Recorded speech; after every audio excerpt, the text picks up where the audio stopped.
Assalamualaikum warahmatullahi wabarakatuh. Kami dari kelompok 3 ingin menjelaskan tentang ideologi terbuka dan tertutup. Dipersilakan waktunya. Oke, yang pertama saya akan menjelaskan apa itu ideologi. Ideologi merupakan serangkaian ide dasar masyarakat yang dijadikan sebagai pegangan dalam mencapai tujuan atau cita-cita bersama. Dalam penerapannya terdapat dua macam ideologi, yaitu ideologi terbuka dan tertutup. Untuk pembahasan ideologi terbuka dan tertutup nanti akan teman saya jelaskan. Pada makalah ini kami akan membahas pengertian dari ideologi, bagaimana pengertian dari ideologi terbuka dan tertutup, ciri-cirinya, bagaimana contoh negaranya, apa saja kelebihan dan kekurangannya, serta perbandingan antara ideologi terbuka dan tertutup, dan implikasi dan dampak positif dan negatif dari ideologi terbuka dan tertutup. Ya, kita akan dijelaskan ideologi terbuka dan tertutup. Artinya ideologi terbuka adalah ideologi pemikirannya yang terbuka. Ideologi terbuka merupakan pandangan hidup yang tidak bersifat kaku, bersifat dinamis dan serta fleksibel. Dalam perkembangan dan pertumbuhan mengikuti tuntunan perkembangan zaman.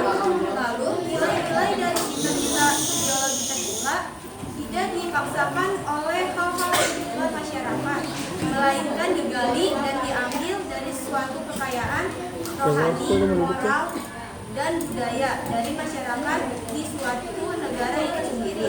Lalu ciri-ciri ideologi terbuka yang pertama itu hanya ada di dalam sistem negara yang demokrasi.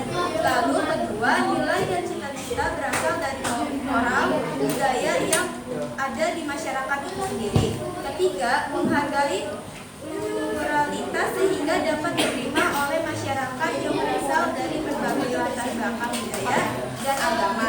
Lalu nilai-nilai yang dimiliki dalam ideologi terbuka yaitu pertama toleransi, kedua keterbukaan, ketiga kebebasan, keempat demokrasi, kelima pluralisme.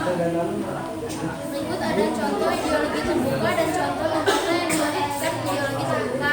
Berikut contohnya, yang pertama ada Pancasila, liberalisme, pluralisme, humanisme, kosmopolitanisme, dan feminisme. Berikut ada negara dengan ideologi terbuka. Yang pertama ada Indonesia, Amerika Serikat, Korea Selatan, dan berikut ada kelebihan dan kekurangan ideologi terbuka. Kelebihan ideologi terbuka yang pertama ada lebih reformatif, dinamis, dan terbuka. Yang kedua ada nilai dan cita-citanya tidak dipaksakan. Yang ketiga bertanggung jawab bersama untuk tugas sekian total. Yang keempat keterbukaan dalam proses pembahasan dan pengambilan keputusan. Yang kelima mendorong inklusivitas dan toleransi terhadap perbedaan. Yang keenam adanya musyawarah dan dialog antar berbagai golongan masyarakat. Berikut ada kekurangannya. Yang pertama ada kehilangan identitas dan nilai inti. Yang kedua ketidakpastian dan ketidakjelasan, dan yang terakhir ada manipulasi politik. Kemudian ideologi tertutup yaitu ideologi tertutup merujuk pada pandangan atau sistem kepercayaan yang cenderung menolak ide-ide, pemikiran atau pandangan yang bertentangan dengan keyakinan dan nilai-nilai inti ideologi tersebut. Ideologi tertutup juga cenderung membatasi kebebasan individu dalam mengambil pengetahuan dan informasi yang tidak sejalan dengan pandangan ideologi tersebut. Ciri-ciri ideologi tertutup yaitu merupakan cita-cita suatu kelompok orang untuk mengubah masyarakat. Yang kedua, nilainya tidak bersumber dari masyarakat, melainkan kelompoknya. Dan yang ketiga, dipaksakan untuk berlaku dan dipatuhi masyarakat, sehingga bersifat otoriter dan totaliter. Yang keempat, penciptaan ideologi ini semata-mata untuk meraih kepentingan kelompok. Dan yang kelima, yaitu tertutup terhadap perkembangan atau pemikiran baru yang berkembang dalam masyarakatnya. Berikut adalah contoh ideologi tertutup dan negara yang menerapkan ideologi tertutup.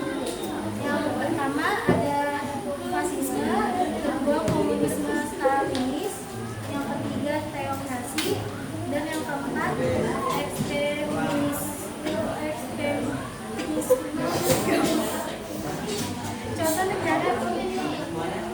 Contoh negara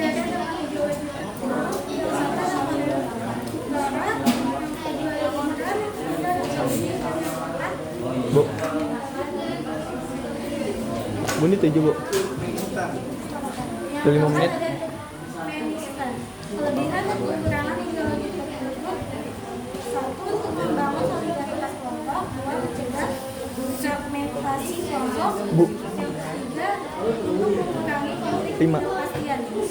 Siap. Yaitu membatasi kebebasan berpikir, meningkatkan resiko penularan opini yang salah, dan meningkatkan resiko terjadinya kekerasan.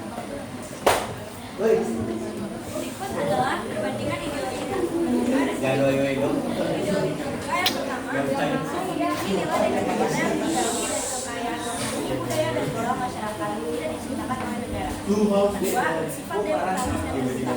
Yang ketiga, bersifat inklusif dan menginspirasi masyarakat untuk memilih tentang ideologi tertentu, yaitu yang pertama, diberikan oleh negara yang berasal dari cita-cita semua kelompok tertentu, sehingga tidak menganut adanya unsur keberagaman. Yang kedua, bersifat otoriter sehingga negara seolah menjadi penguasa dan totaliter pada semua bidang kehidupan masyarakat. Yang ketiga, rakyat dituntut memiliki kesetiaan total secara mutlak, konkret, keras, dan total. Berikutnya adalah implikasi ideologi terbuka dan ideologi. Pertama, ada implikasi terhadap masyarakat. Ideologi terbuka seperti Pancasila menampilkan sifat yang reformatif, dinamis, dan terbuka.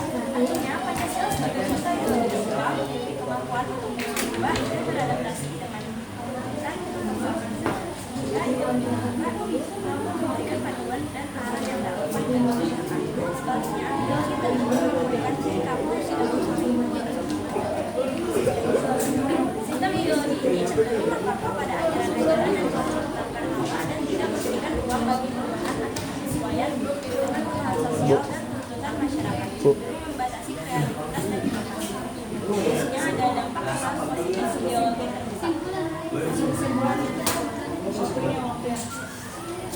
Ideologi sebagai seperangkat keyakinan dan nilai yang melandasi tantangan sosial dan politik suatu masyarakat.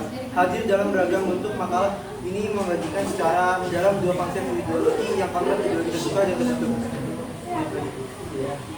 Ideologi terbuka dijadikan oleh sifatnya yang inklusif, dinamis, dan menghargai pluralisme. Ideologi terbuka merupakan fondasi yang kuat untuk membangun masyarakat yang maju dan sejahtera. Sebaliknya, ideologi tertutup cenderung kaku, eksklusif, dan mengutamakan kepentingan kelompok atau negara di atas individu. Sekian dari kami. Wassalamualaikum warahmatullahi wabarakatuh.